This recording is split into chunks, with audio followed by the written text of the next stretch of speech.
salut, Marie comblée de grâce, le Seigneur est avec vous.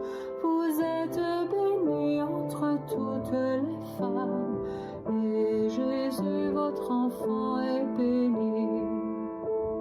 Em nome do Pai, do Filho e do Espírito Santo. Ave Maria, cheia de graças, o Senhor é convosco. Bendita sois vós entre as mulheres, bendito é o fruto do vosso ventre, Jesus. Santa Maria, Mãe de Deus, rogai por nós, pecadores, agora e na hora de nossa morte. Amém. Na aula passada, nós iniciamos no capítulo 12 do Apocalipse. Eu apresentei para vocês as duas personagens, a mulher e o dragão, né?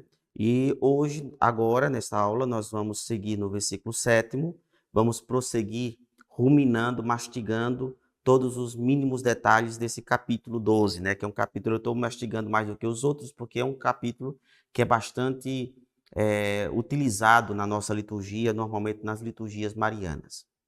Então vamos para a leitura. Houve então uma batalha no céu. Miguel e seus anjos guerrearam contra o dragão. O dragão batalhou juntamente com os seus anjos, mas foi derrotado e não se encontrou mais um lugar para eles no céu. Foi expulso o grande dragão, a antiga serpente, o chamado Diabo e Satanás, sedutor de toda a terra habitada. Foi expulso para a terra e seus anjos foram expulsos com ele.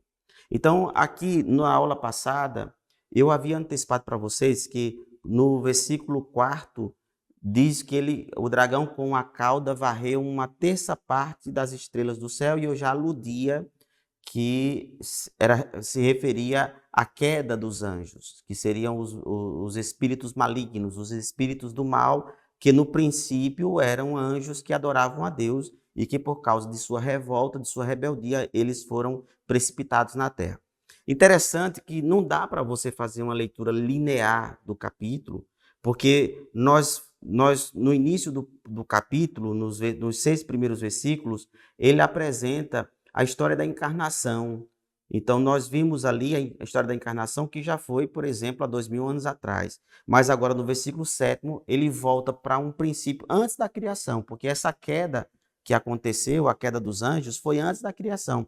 Então, não dá para você fazer uma leitura linear, no sentido cronológico. O Apocalipse ele tem essas coisas de ir para frente e para trás.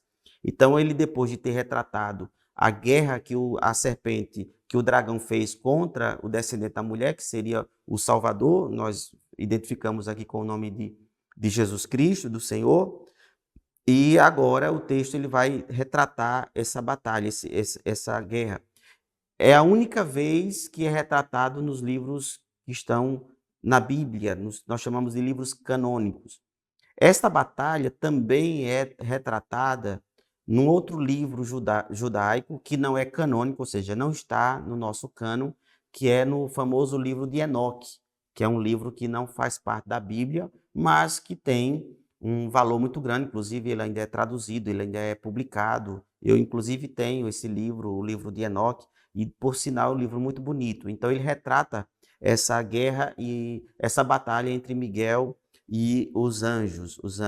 Então, eles foram expulsos, foram lançados na terra. Na terra, exatamente onde estão a criatura amada que Deus produziu, né? Que Deus criou, que é a raça humana. Então, o versículo 7º vai dizer, o versículo 10º continua dizendo o seguinte: ouvi então a voz forte do céu proclamando: agora realizou-se a salvação, o poder e a realeza do nosso Deus e a autoridade do seu Cristo, porque foi expulso o acusador dos nossos irmãos, aquele que os acusava dia e noite diante do nosso Deus. Então aqui aparece um detalhe interessante, que é uma das características do maligno, além de sedutor, além de seduzir, ele também agrega essa função de acusar. E quando, às vezes, eu estou atendendo confissão, e sobretudo quando eu vejo muitas pessoas atormentadas por causa de um pecado grave, não querendo se perdoar, e a consciência, mesmo depois de se confessar, mas a consciência ainda continua ainda afligindo, atormentando, e eu alerto essas pessoas para que não acolham a tentação, não acolham a insinuação do maligno, porque depois dele nos levar a pecar, a próxima etapa é vir na nossa consciência para nos acusar, que é diferente do arrependimento. O arrependimento é um dom divino, mas aquela dor na consciência de humilhação que não produz verdadeiramente a conversão, mas que bloqueia o fiel, que bloqueia o pecador, no sentido de não acreditar na misericórdia de Deus, porque já aconteceu de eu atender uma pessoa, que a pessoa se levantou, porque eu tinha dito, ela já tinha se confessado o pecado mais de uma vez, e aí depois eu perguntei, você voltou a fazer esse pecado? Ela disse, não, é porque eu não consigo me sentir perdoada. Existe dentro de mim uma culpa muito que me tortura. E aí eu disse, olha, Deus já lhe perdoou, mas falta apenas você não abrir seu coração para ouvir a voz do maligno que quer lhe desestimular para que você não cresça, você não se sinta acolhida por Deus. E aí eu não sei por qual motivo ela se sentiu ofendida e ela se levantou da confissão e disse que ia se confessar a outro padre, né? Porque ela estava aferrada, apegada a esse sentimento de culpa e o fato ela usava a confissão sempre para poder aliviar suas aflições. E aí quando eu falei que Deus já tinha perdoado, mas era ela quem não se perdoava, aí é como se eu tivesse tirado dela a tábua onde ela se segurava. Ela se agarrava no sentimento de culpa para que ela pudesse, digamos, não sei, nem eu consegui entender plenamente qual era a psique dessa pessoa. O fato é que ela se levantou ofendida por causa disso. Então, nós sabemos que o maligno, ele também é acusador. Ele também nos acusa depois que nós pecamos. Então, eles, porém, o venceram, né? Os anjos, nós, a humanidade com Cristo, nós vencemos o dragão, graças ao sangue do Cordeiro e pelas palavras do seu testemunho, pois desprezaram a própria vida até a morte, que são as testemunhas e os seguidores de Cristo, que são os mártires, né? Que desmascaram o acusador, que enfrentam o acusador não só pelo fato de pregarem a palavra do Senhor, mas também, quando são levados diante dos tribunais, eles confessam com segurança e com firmeza que são seguidores de Cristo. Por isso, alegrai-vos, ó céu, e vós que o habitais, ai da terra e do mar, porque o diabo desceu para junto de vós, cheio de grande furor, sabendo que lhes resta pouco tempo. Então, aqui, de uma maneira, digamos, lírica, o texto ele faz como é que chama? Um oráculo de elegia, não é de alergia, não. Elegia é um oráculo de lamento, de lamentação. Então, ai de vós, ó terra, ai de vós, ó mar, porque o diabo desceu para junto de vós, ou seja, as trevas passam a habitar aqui. Inclusive, quando o maligno vai tentar Jesus no deserto, aí ele numa das tentações, ele vai dizer assim, se te prostrares diante de mim, eu te darei toda a glória do mundo, porque tudo é meu, porque tudo me foi dado. Então veja que ele se apropria daquilo que foi criado por Deus, que é tão bonito, que é a criação, né? Deus, inclusive o texto bíblico diz que Deus viu que tudo era muito bom. Então o diabo, ele se apropria da terra, que é exatamente onde está a criatura predileta de Deus, que é a criatura amada de Deus, que é exatamente a via pela qual o maligno tentará ofender a Deus. Ao ver que for expulso para a terra, o dragão pôs-se a perseguir a mulher que dera à luz o filho varão, né?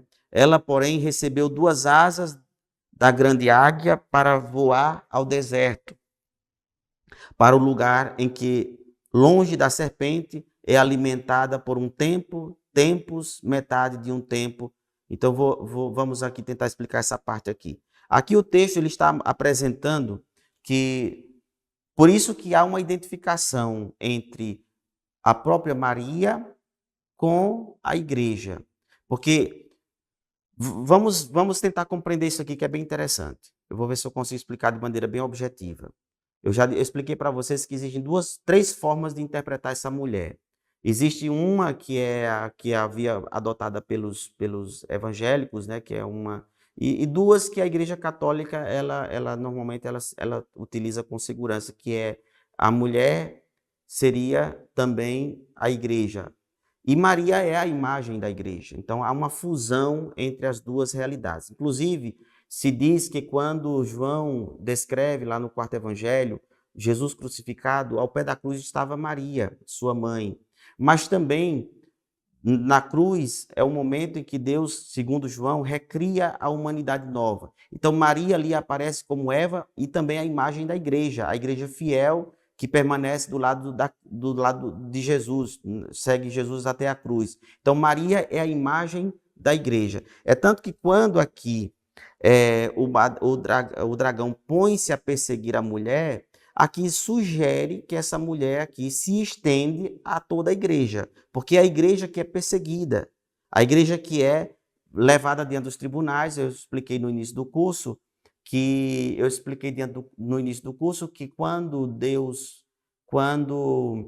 o Apocalipse foi escrito, a igreja estava vivendo um período de grave perseguição, muitos cristãos estavam sendo levados diante dos tribunais, estavam sendo levados diante dos suplícios, e muitos foram assassinados de uma maneira muito cruel.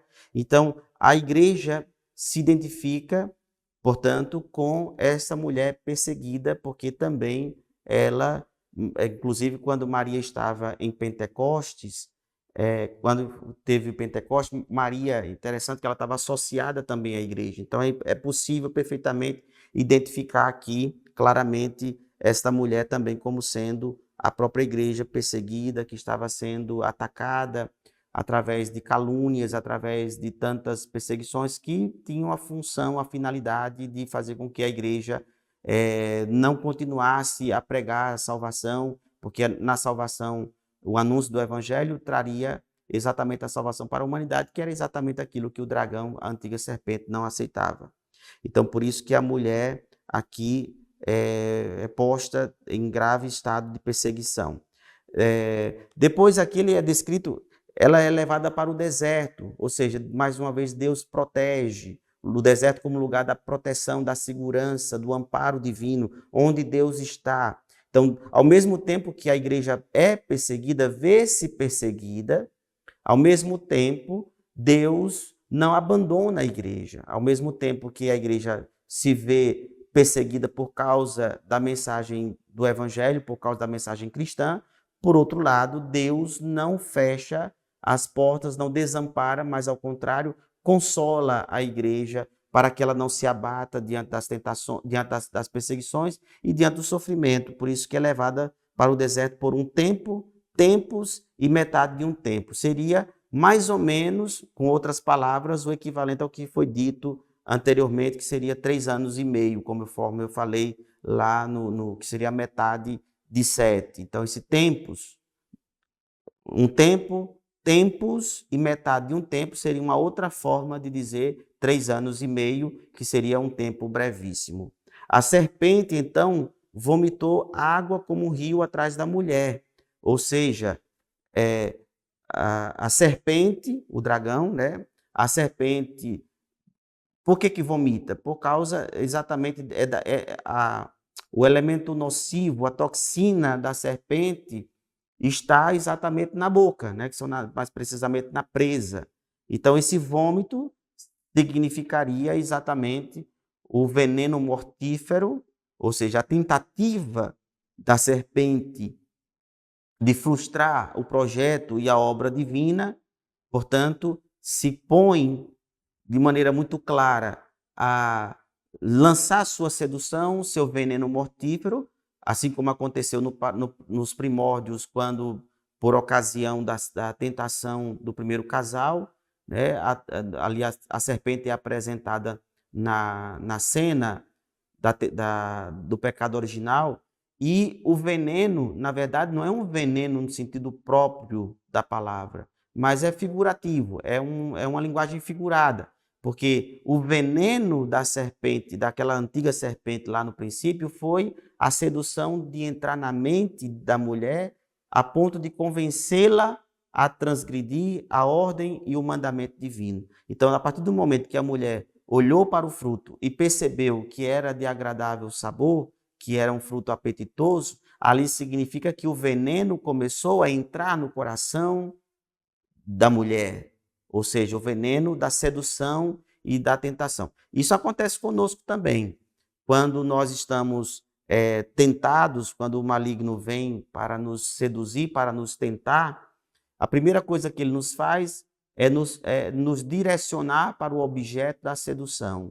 E ali ele nos atrai para que a gente possa sentir atrativo, interesse em praticar aquela ação que vai contra o desígnio, contra o projeto divino. Então, a partir do momento que você olha para um aspecto que leva ao pecado, já com o olhar, digamos, inclinado a fazer, significa dizer que você já está infectado com o veneno. Claro que ainda há chance de você combater dentro de você, porque o pecado só se torna realidade quando você pratica o ato.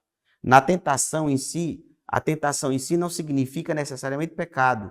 Se assim fosse, nós teríamos que admitir que Jesus teria pecado porque ele foi tentado. Porém, tentação não significa necessariamente ser pecado, cometer pecado. A tentação é o estágio embrionário do pecado. Mas em algum momento, da tentação, no estágio final da tentação, de certa maneira, naquele momento, quando o nosso coração se inclina à tentação, nós podemos dizer que ali finalmente o veneno da sedução e da tentação começa finalmente a atuar dentro de nós, a trazer-nos danos. Então, a serpente vomitou água como um rio atrás da mulher, significando que esse veneno ele é movido por uma grande fúria, porque nós sabemos que na prática a serpente ela não tem uma toxina tão volumosa assim, mas aqui o Apocalipse ele está retratando o ímpeto da fúria da mulher, o ímpeto da fúria da serpente contra a mulher. Aqui vamos entender nesse sentido a mulher como sendo não mais Maria, mas como sendo a própria igreja, a fim de submergi-la, a fim de fazer com que ela seja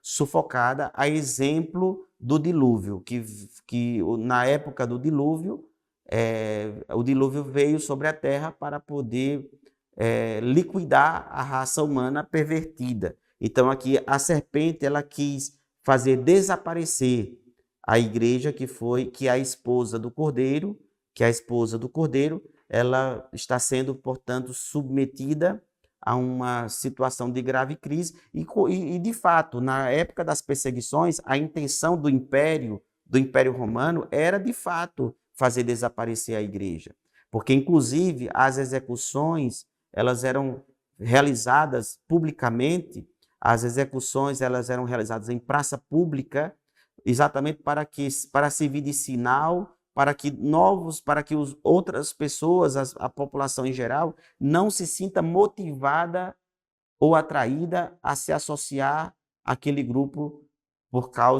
porque se assim acontecer, o fim poderia ser semelhante. Então a intenção do Império Romano era de fato de varrer a igreja, de liquidar a igreja da face da terra.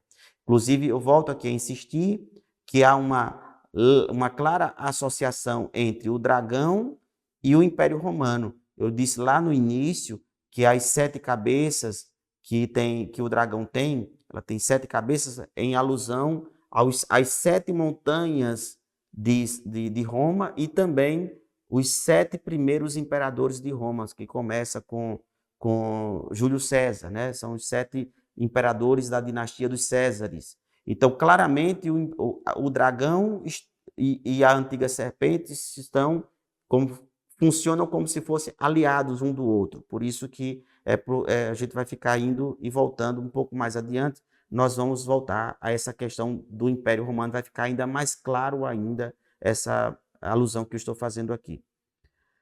A serpente então vomitou água como rio atrás da mulher, a fim de submergi-la. A terra, porém, veio em socorro da mulher. A terra abriu a boca e engoliu o rio que o dragão havia vomitado. Ou seja, Deus vem em socorro, fazendo com que a própria terra sorvesse o veneno.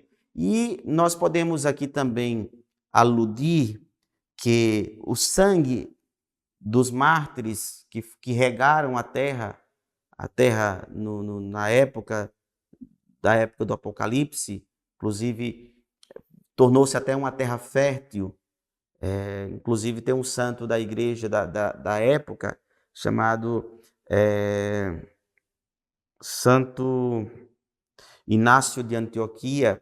Santo Inácio de Antioquia viveu mais ou menos nessa época, e ele foi preso em Antioquia, estava sendo levado para ser morto em Roma, e ele escreveu no livro, numa carta que ele escreveu aos romanos, ele dizia assim: o sangue dos mártires se tornam em sementes de novos cristãos.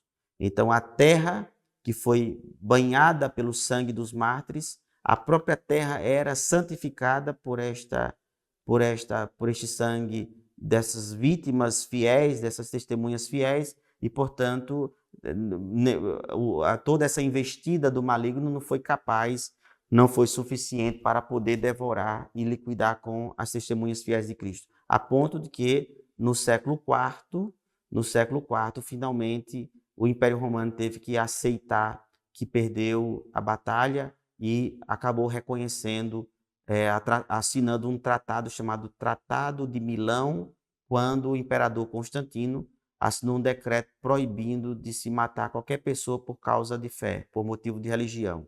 Então, o Império Romano combateu e tentou acabar com os cristãos. No entanto, foram os cristãos que prevaleceram sobre o Império Romano.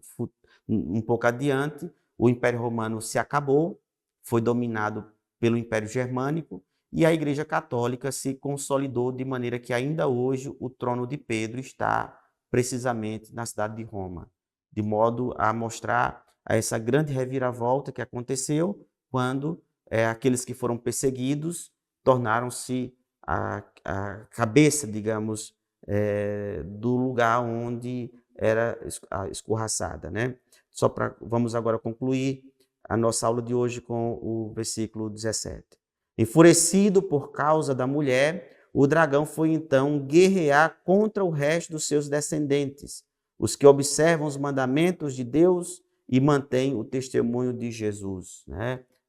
Então, o dragão que não consegue, de fato, atacar a mulher, tenta, assim, atacar e afrontar os demais filhos da mulher da igreja que estão em lugares mais distantes, assim, tentando liquidar com todos os filhos que foram renascidos por causa do batismo.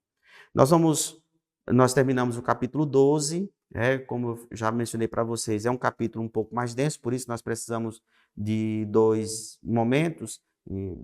Nós não vamos entrar aqui, embora nós tenhamos alguns minutos ainda, mas não acho que seja conveniente que nós entremos no capítulo 13, porque não daria para que a gente avançasse consideravelmente. Então, na próxima aula, nós adentraremos no capítulo 13. Mas creio que no capítulo 13, necessariamente, nós teremos que tratar todo em uma única aula.